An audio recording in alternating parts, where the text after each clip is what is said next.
Hello and welcome to Arene the Educator. I wanted to share something with you all today. I had an epiphany the other day as I was laying in the bed and I was studying the Bible, and I thought about how I have these books and I do not want to take them to the grave without anybody having access to them. So I thought I would start sharing them, or at least share and see what the reception is. And so, as I shared the other day, that one of my instructors had told me to figure out a way to merge my talent with nursing when I was in the nursing program years ago, working on my master's degree. And I thought about that, and this is some of the results of that merger. As we come in contact with others, we grow, we learn, and also we integrate some things that are positive within our lives. And I like to integrate things that will help other people.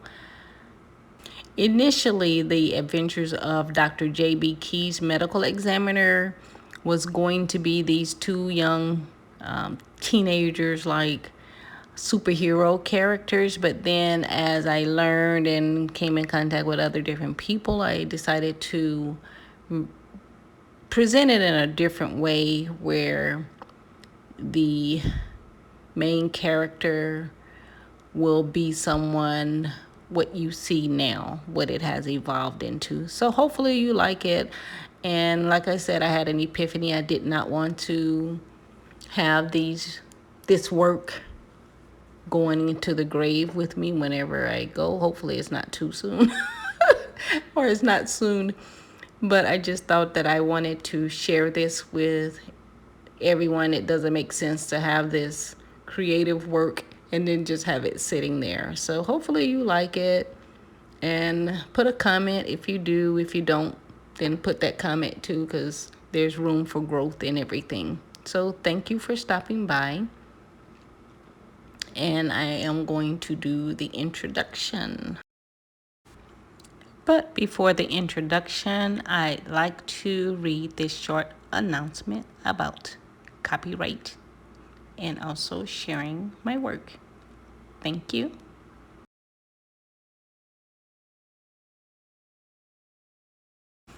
Now, like I said, this is all my illustration, caricatures, writings, and other artistic expressions. So it is copyrighted and also registered with the Library of Congress. So please do not use it without asking or getting my permission. Thank you. So the introduction, here we go. The Adventures of Dr. J.B. Key's Medical Examiner, Life Links.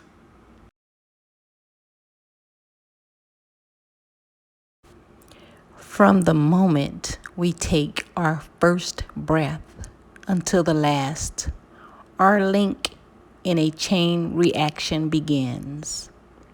These links directly or indirectly affect our lives and the lives of others. Some experiences in life are tragic events that remind us just how fragile life really is. In the recess of our minds, we question if our contact with others is unavoidable or orchestrated moments in life that are necessary to maintain the life of the chain reaction. Lives full of evil cause breaks or negative vibes in the chain, while others full of love work on a continuum to keep the chain connected, positive, alive. We can only imagine the different direction a life would be had a particular moment in time not happened. This book is dedicated to the positive links in my life, who are my family and friends. Thank you for the love and support and helping me grow. You are appreciated. Link 1. This is J.B. Keys. Why not me? On a beautiful spring day, the clouds are bursting through the sky. They look like white pillow stuffing strewn across the blue sky. Court officer Misa Jones looks up into the clouds as she scurries to her position at the check-in area in the front of the county courtroom. Officer Misa Jones says, "Oh, thank you, Lord. This is such a beautiful day. God is so good. Thank you, Lord. I'm here in enough time. I don't know what would have happened this morning with those kids of mine. But I told those kids I can't be late. Even Miss Brown almost got canceled today. She does a good job cleaning for my elderly neighbors, Mr. and Mrs. Cotton. But if she had come 1 minute late, I would have not been there to let her in to clean for them. If I had to cancel her, the kids and I would have had to clean up for them later on this evening. Whew! I guess I have to say thank you, Lord, 'cause I sure do be tired. I have so much other stuff to do. I like getting here early. If you ain't at work 15 minutes before time, you're late. That's what my daddy used to say and taught me about that too." Officer Misa Jones is a 37-year-old industrious county court officer working security. She's slightly overweight and ample bosom. She stands about 5'7". Her sister locks and gap teeth with that deep dimple smile is an identifying trait everyone who knows her has come to love as she happily greets the attorneys, judges, and others who enter the security checkpoint. She has 3 well-behaved children, a 14-year-old daughter named Lisa, and 11-year-old twin boys, Tremon and Damon. She has been raising the children with the help of her father, stepmother, and the children's paternal grandparents ever since her husband died in combat in Iraq. Today, Misa, as she usually does, observes Dr. J.B. Keys approaching her check-in area. The 2 ladies also attend the same church. Officer Misa is thinking how lovely a young lady Dr. J.B. Keys is. She is fascinated each time Dr. J.B. Keys comes to testify in court. Misa remembers J.B.'s testimony in church of how her mother was murdered almost in front of her eyes when she was 5 years old. J.B.'s testimony strengthened Officer Misa Jones' faith in God even more. Although under different circumstances, Officer Misa Jones' own mother had been murdered at the hands of a neighbor.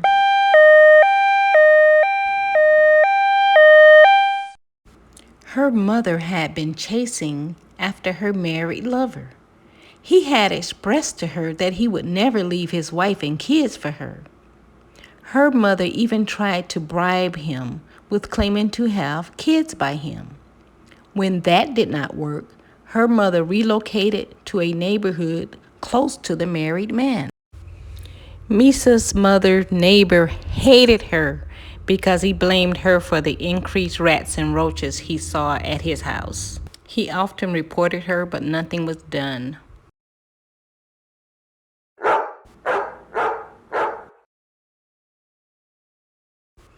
So he took matters in his own hands and he set her house on fire. Sadly, Misa's brother and sister died with her mother in the fire.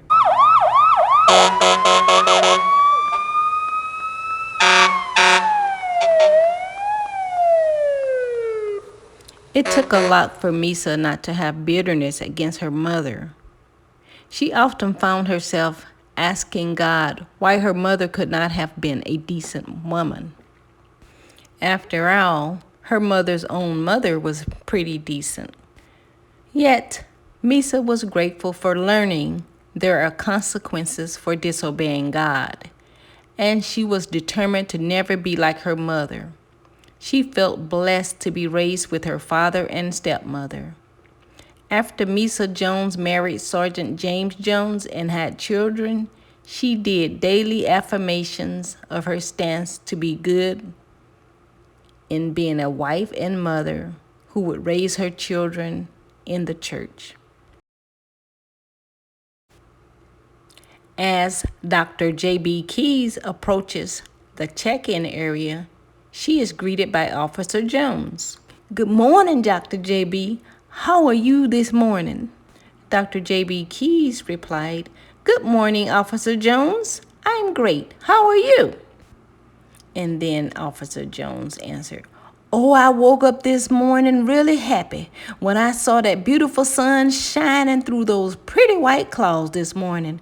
Every time I see some skinny white clouds, I think of that old gospel song my grandma used to sing to me when I was a little girl. It was called Rusty." Dr. J.B. Keys replied, "Rusty? Is it about a dog?" Officer Jones continues to check in Dr. J.B. Keys, and she says, "Oh, actually, it's about a guy who is a bad character on earth, and then he dies, goes to hell, gets some skinny broken down clouds, a rusty halo, and some wings that are all patched up." Dr. J.B. Keys then replies, "Wow, that's interesting. I will have to look that one up online." Officer Misa Jones then says, "It's like really old country gospel, and I know you will like it. Have a great day, Dr. Keys."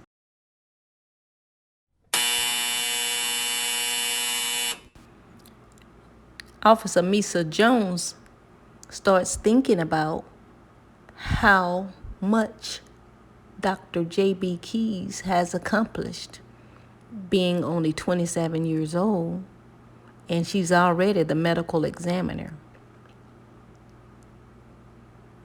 And she's thinking, she must be testifying about that Dean's case that's been in the news. Misa remembers how the kids said they really liked the Dean and her husband, and she helped the kids so much at the center. She must really have some great links in this chain of life, Officer Misa Jones thought. Dr. J.B. Keys is a beautiful forensic pathologist. She's only 27 years old, as Misa Jones was thinking about, and she's the only child of Dr. Johnny B. and Bertha Keys. She remembers her grandma showing her a picture of Dr. J.B. Keys' parents. Her dad was as high yellow as they could get, and her mom was as dark on the other color spectrum as can be. And Misa Jones thought, man, opposites sure do attract. And she thought about how Dr. J.B. Keys represented the best of her mother and her father, and she felt that her mother would be so proud, as well as her father. She never got to meet her father, but she just knew that he was a great man. And it must have been very hard for him dealing with one of his students murdering his wife. She thought it somewhat ironic that Dr. Bertha Key's specialty was psychiatry and social science, and then she was murdered by someone who had had a psychotic break.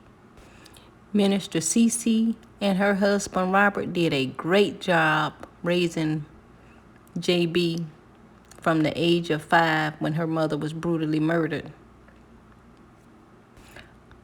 Minister Auntie Cece was a faithful woman who dressed conservatively, and she had her faithful husband by her side all the way, and JB loved them as if they were her own parents.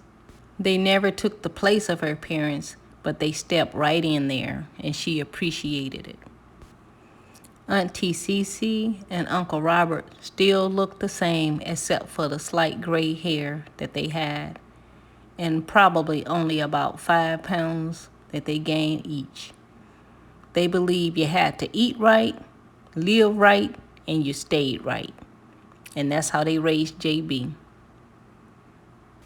The young man who murdered Bertha Keyes, Dr. J.B. Keyes' mother, his name was Theodore Terry Hinkle. He was one of Professor Johnny B. Keyes' chemical engineering students at the university. Hinkle was highly intelligent and awkward. He was socially inept with a face full of pimples in various stages of healing. He had bright red hair that he got from his mother, and his lips were ruby red. The kids often called him Clown Mouth. They said, "Clown Mouth and Clown Head, no one likes you, wish you were dead." Hinkle was born to a mother who was very gifted, but taken advantage of by a guy just passing through town because she had never had a date or been with a man in her entire life. He left her pregnant and with child, but she promised to raise him the best that she could. However, because she was a single mother, she could not protect him while he was at school, as the kids continued to berate him, call him clown mouth, and make jokes about him. The teasing was really too much for him to take, but he held everything in. And that is what caused him to finally have that psychotic break when the pressure was building up on him in class. Dr. Johnny and Bertha Keyes had no idea what their family would be facing. As they prepared to go on a summer vacation, the imaginable never entered their mind what Hinkle was planning to do.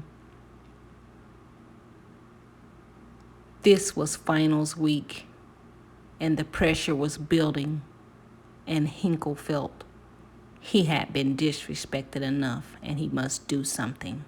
He rushed over to the Keyes home, and Bertha opened the door and he stabbed her right in her chest. And he felt an immediate sense of guilt afterwards, but it was too late as she lay bleeding on the floor. JB could do nothing to help her mother. Hinkle then ran from the house. What have I done? I don't know. Well, she should not have done that. She was cheating on me. She was cheating on me. That's why I had to do it. I had to do it. What have I done? I gotta go. I know. I gotta go finish my assignment, and then I'll go to my mom's.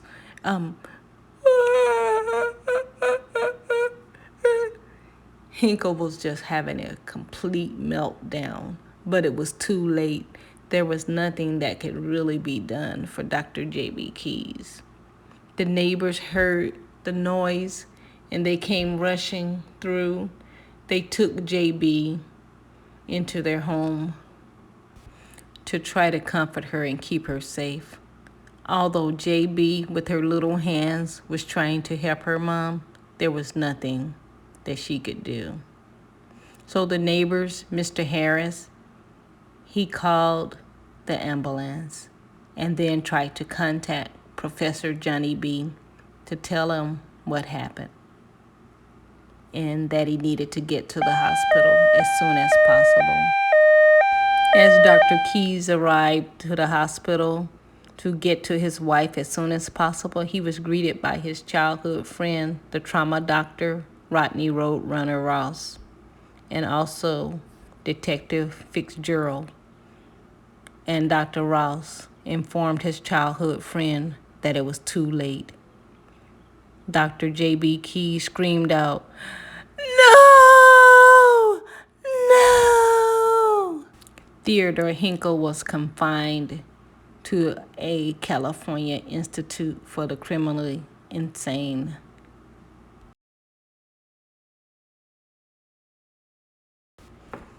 Unfortunately, Theodore Terry Hinkle lost his life in the locked psychiatric facility 6 months after his confinement.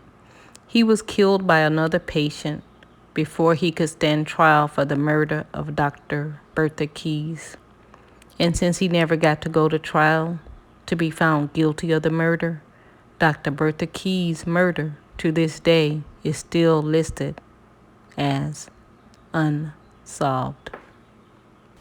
Dr. Johnny Keys had immersed himself in his work and left JB to the care of his older sister, Minister Cece, and her husband, because he felt like he was just too distraught. And after all, JB reminded him so much of Dr. Bertha Keys that it just caused him much more sorrow, even though he knew that he needed to be there for his daughter. He went on a trip to Africa to work on a special project, and he always kept in contact with his little girl.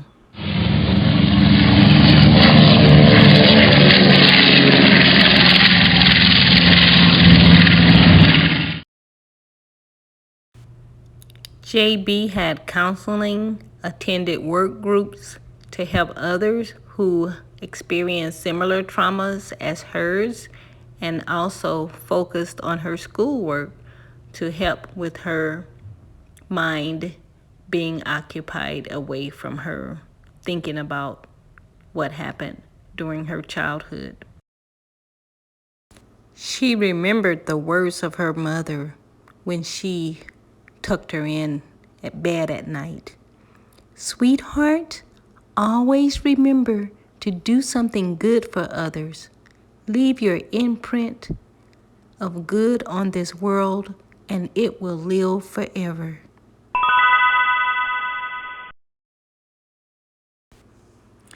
JB finally got to meet her mentor, who had been mentoring her since she had an interest in forensics and psychology.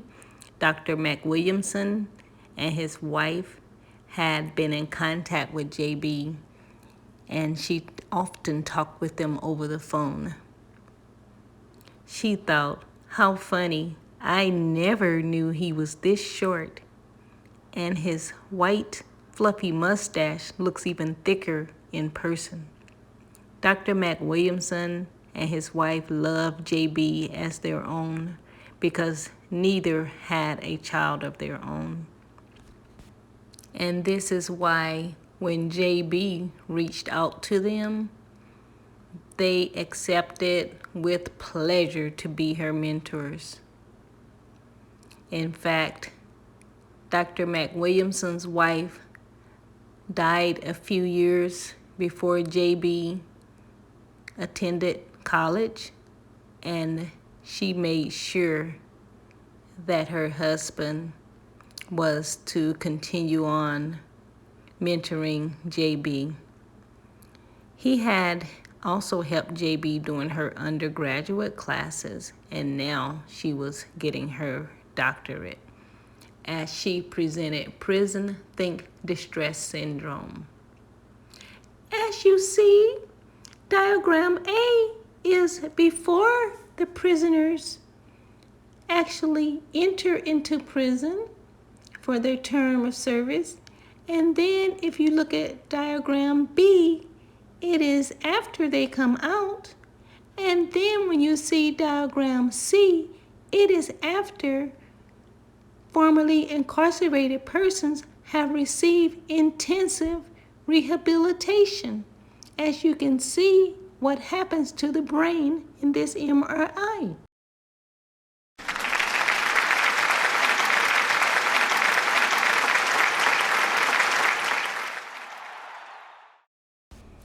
Dr. McWilliamson was so proud as he heard his colleagues exclaim, "Whose child is this? She is brilliant. We are so happy to have her in our field. Wonderful, wonderful presentation. Dr. McWilliamson, I wished I had mentored this child. Very, very good. Bravo." That's the end for Link 1. Return for Link 2. Detective Bryant needs a favor. And remember, you will not want to miss this. There are also 9 other links to go. And remember to like, share, and subscribe. Thank you. And leave a comment.